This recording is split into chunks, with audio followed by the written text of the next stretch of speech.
নমস্কাৰ। বিহুৰ পিছত মোৰ এই প্ৰথমটো ভিডিঅ'।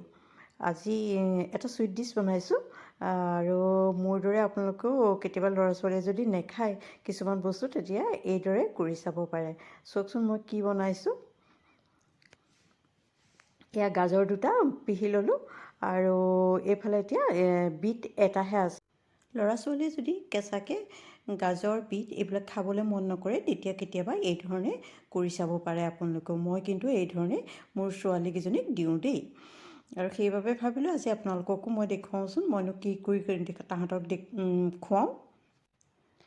এতিয়া কেৰাহী এখনতে এচামুচ গৰু ঘিউ দি ল'লোঁ আৰু তাতে এই পিহি লোৱা গাজৰ আৰু বিট দুইটা মিলাই লৈ পেলাই ভাজি লৈছোঁ। ভাজি মানে অলপ সময় ভাজিব লাগে, অলপ সিজি যাব যেতিয়া অলপ সময় ভাজিলেই এইখিনি পটককৈ সিজি যায়।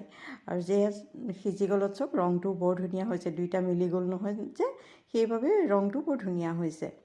যেতিয়া সিজি গ'ল তাতে মই গাখীৰ দি দিছোঁ। গাখীৰ আপোনালোকে নিজৰ ইচ্ছামতে দিব পাৰে, গাখীৰ অকণ সৰহ হ'লে ভাল হয় আৰু এইবিলাক বস্তু খাবলৈ।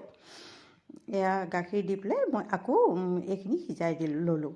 সিজাই লোৱাৰ পিছতে ইয়াতে আকৌ চেনি জোখমতে চেনি দি লৈছোঁ, আৰু আপোনালোকে চেনিৰ সলনি গুড়ো ব্যৱহাৰ কৰিব পাৰে। মই কিন্তু চেনিহে দিছোঁ দেই।